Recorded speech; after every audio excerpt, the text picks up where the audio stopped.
Welcome to the Miscellaneous Film Festival podcast, the podcast for curiously curated films. My name is Jason, and with me today are Eileen, an independent filmmaker, and Nick, a commercial editor, and we are talking about brand movies, basically short or feature-length films that are secretly ad campaigns.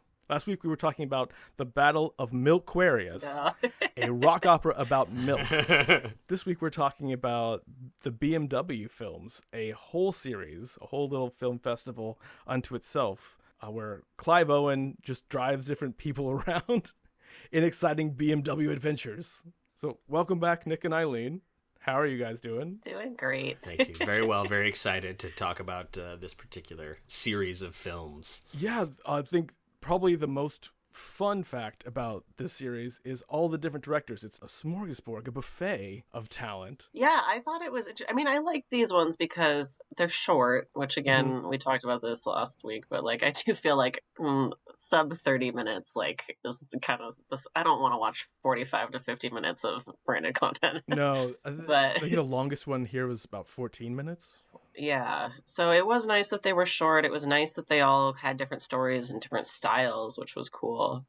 One thing I did notice that was funny was the Wong Kar-wai one didn't actually have his name on it. It was just said directed by WKW, and it also didn't have Forrest Whitaker's name on it. And I was like, is this, were they just embarrassed to be a part of this? There's a story about that. Nick, do you want to share that? I'm glad somebody has the answer then.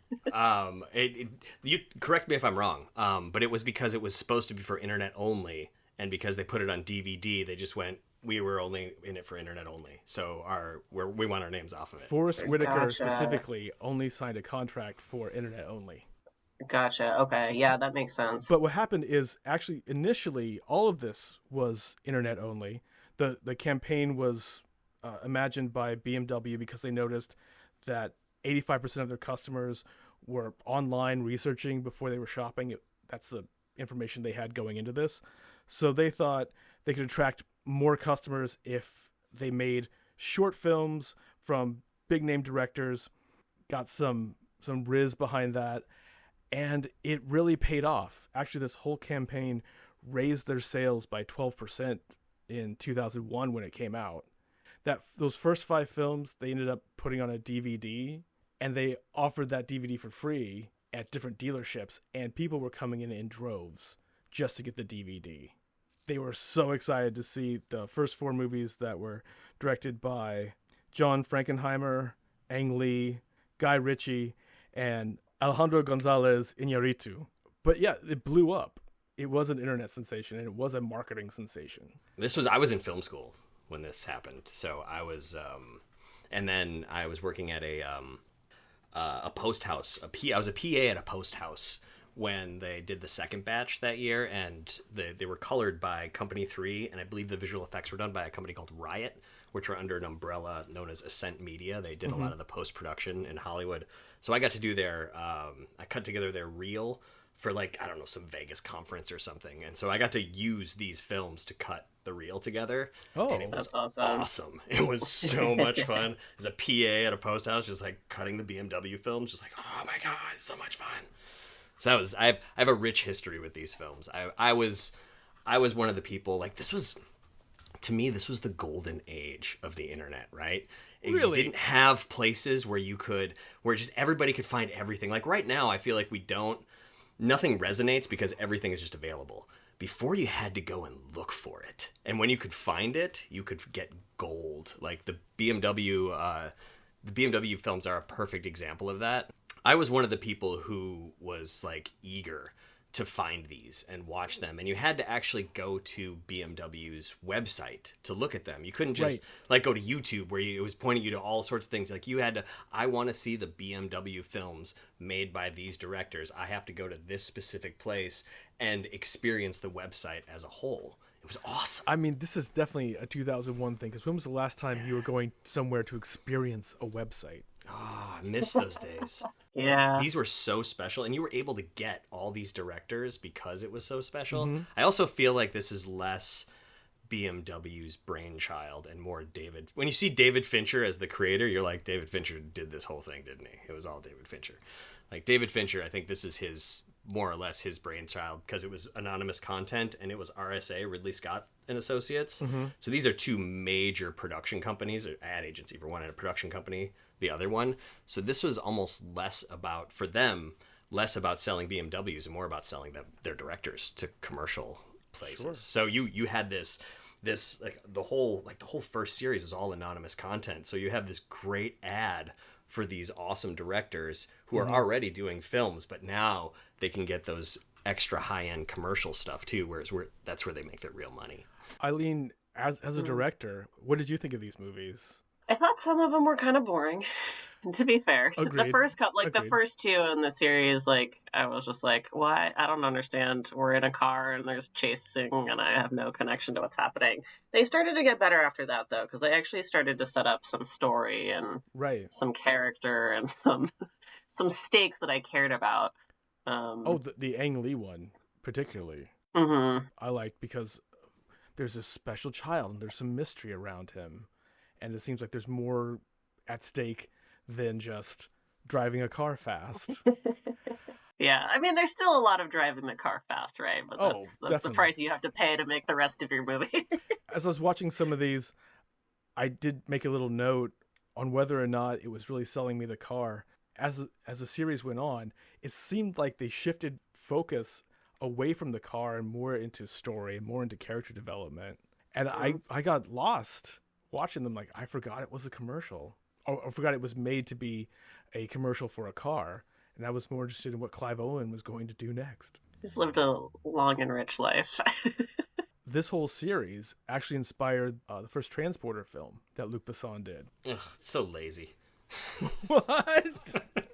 I'm just going to make it like the BMW films. Like, oh, come on. Now, what I like to think is that this is a prequel to Drive. This is what Ryan Gosling character was doing before the movie Drive. Okay, I can see that. I mean, let's be honest. There's a long history of movies just made about a guy driving fast in a car who doesn't talk much and doesn't have much character development.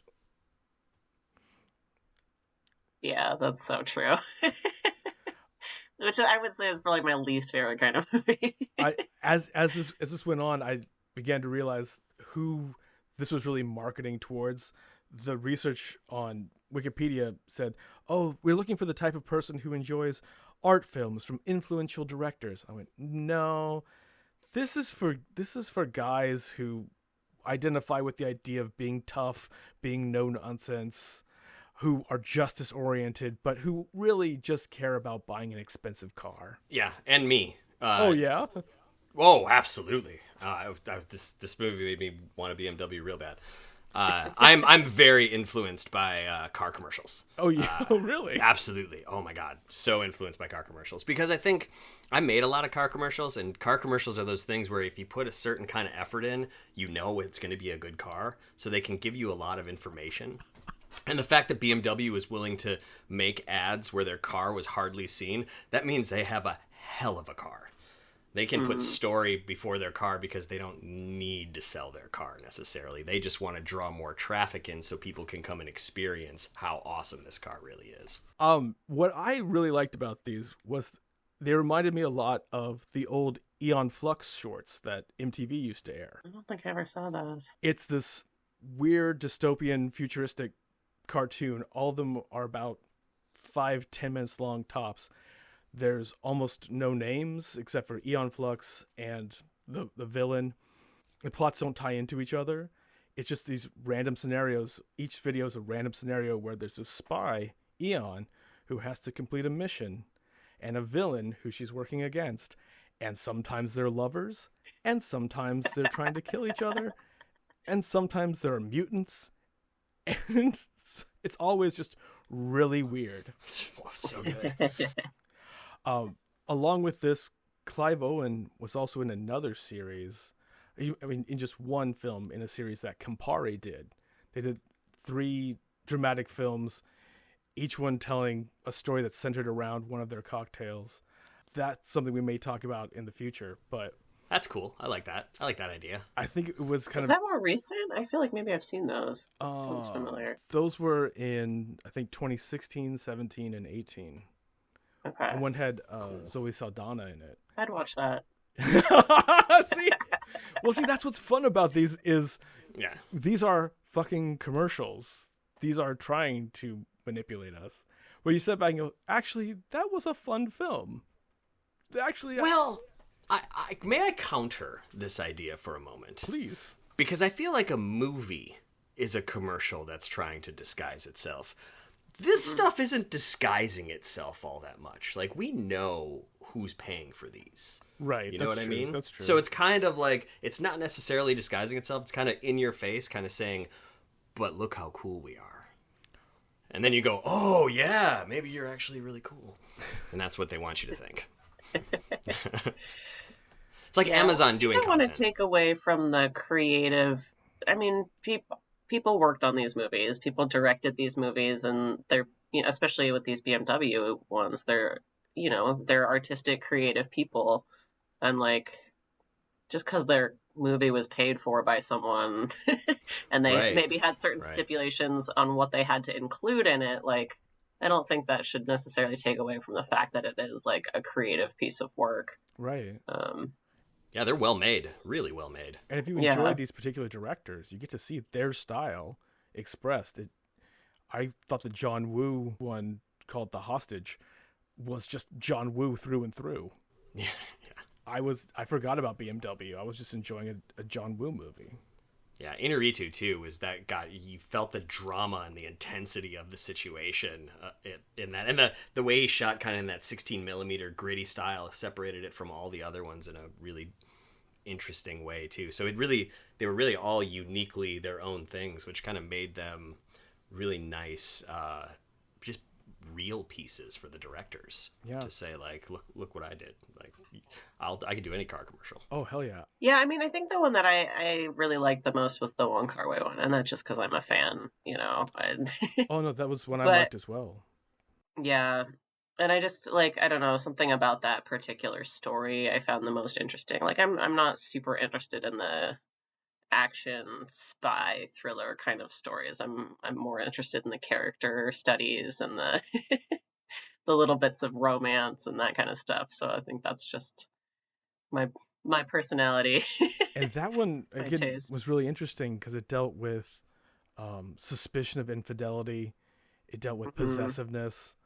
For something trying to sell cars to guys who want to be super cool. I was like, are you guys watching this? Are you guys watching the toxic masculinity that's being shown as a negative in this? In 2001, I mean, that's pretty early for that kind of Wong Kar-wai. Yeah. I was also very partial to Tony Scott's because as a fan of Satan and a fan of Gary Oldman, it's like the combination of the two was spectacular.